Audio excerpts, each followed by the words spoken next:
A dear friend once told me, losing a sister is like losing a limb.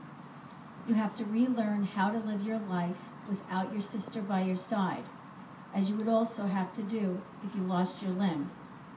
My sister Joanne died of triple-negative breast cancer on December 3rd, 2008, at the very young age of 54.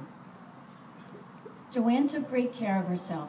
She was an avid runner, instilling the love for running in her children. She ate well, didn't drink, performed her monthly breast exams, scheduled her checkups annually. She was the perfect patient. We all wondered, how could someone like Joanne get breast cancer?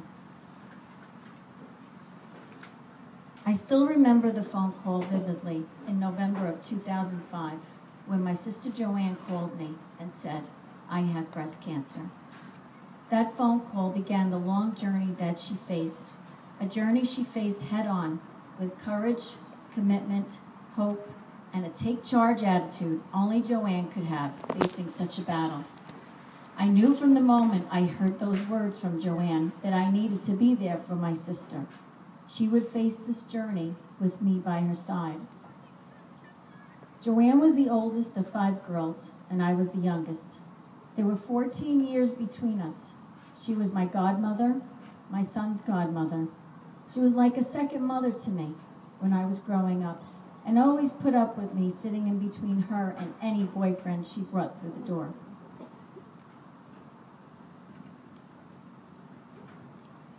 Joanne was a wonderful example of what a mother should be, raising 2 beautiful children who continue to carry her spirit through their daily lives.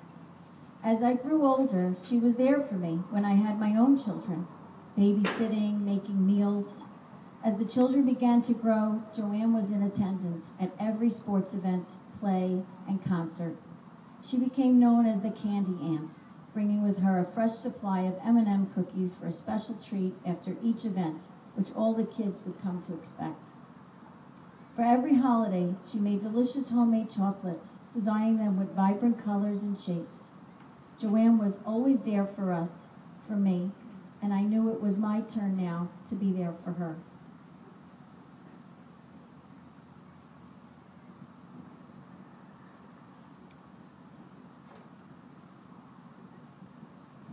I was there when she cried about making the decision to shave her own head instead of letting the chemo slowly make her bald. I was there for her treatments when she needed someone to make her laugh. I was there when she went into remission and watched her enjoy life once again. I was there for the car ride to the hospital in May of 2008 when she couldn't breathe because her lungs were filling up with fluid. I was there to pick out wedding cards for her to sign for her children's weddings that she would never see.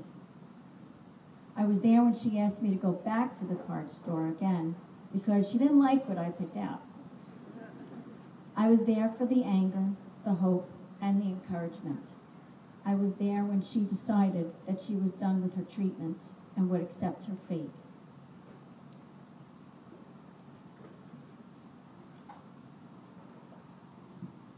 I was only one of many people who became a caregiver to Joanne. Her husband, who worked from home for 6 months to be by her side. My mom, who moved in with her for several months to take care of her.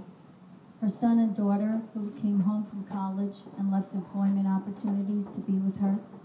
For the countless friends and family members who were there to support her, dance with her to Donna Summer, read to her, hold her hand, bring her meals, and make her laugh. I honor all of them tonight. My opportunities to be with Joanne brought us closer than ever.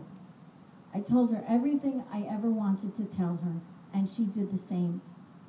Besides being there to support her through her treatments and surgery, we had so many more memorable times together.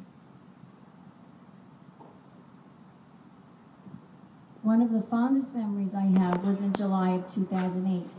My husband Mark, his brother, and Joanne's son Chris took part in the American Cancer Society's Philadelphia Bike-a-thon and rode a combined 230 miles between them to raise money for cancer. Although Joanne was not feeling well that day, she was there to cheer them on as they each passed the finish line.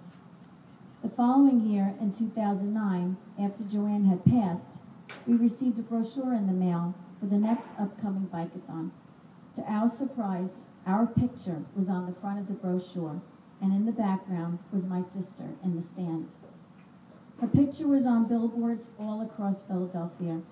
Her spirit had certainly lived on.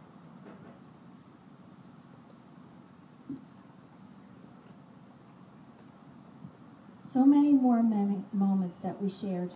Enjoying a spa day for my 40th birthday, apple picking with my kids at Battleview Orchards, taking her godson Andrew to see Broadway shows, only buying premium seats, making robots at the Robot Factory in the Freehold Mall, going out to dinner at one of her favorite restaurants in Avon by the Sea, watching the Halloween parade at Roberts Elementary School, celebrating my mom's 75th birthday, spending her last Easter at my sister Mary's house, and spending her last Christmas at mine.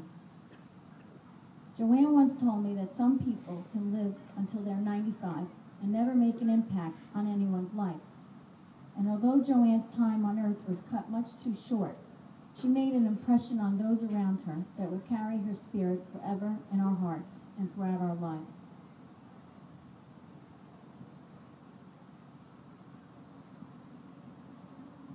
One of the last things she told me was how worried she was that my youngest son, Daniel, age 3 at the time, would never remember her. Well, he still wears her t-shirt to bed at night. Don't worry, Joanne, he will never forget you. In October of 2007, after Joanne's cancer came back from remission, she wrote an email to all her sisters to describe how she was doing. She wrote, "My kids are doing fine, all things considered. I told my kids the greatest gifts they can give me is to keep being successful and doing what they're supposed to do, and we will all get through this. I continue to love working, and the friends that I decided to share this with are very supportive. I need people who treat me first as Joanne and second as a cancer patient."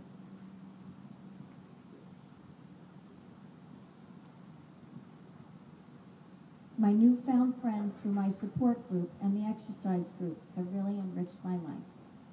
She went on to end the email with positive words of hope and courage. She wrote, "I'll end with a few quotes I've picked up.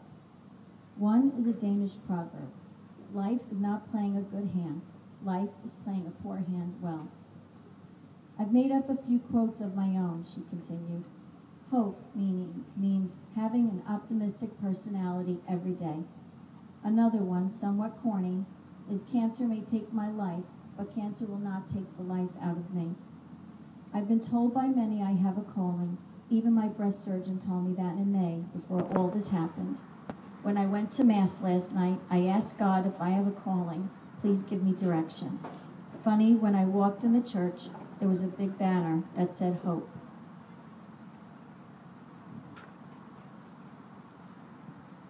Tonight, when you see hope light up behind me, remember that hope means having an optimistic personality every day. During these difficult battles that each of us have faced with cancer, it is hard to think about what gifts God has given us during these struggles. I know now for Joanne, it was the gift of time. Time to spend one last summer with her children. Time to spend with family and friends. Time to forgive and heal, and also a time to prepare for her passing. Although I was a caregiver to Joanne, I believe she also was a caregiver to each and every one of us that were there for her, making sure we all had memorable moments to carry with us for the rest of our lives, giving us the gift of time.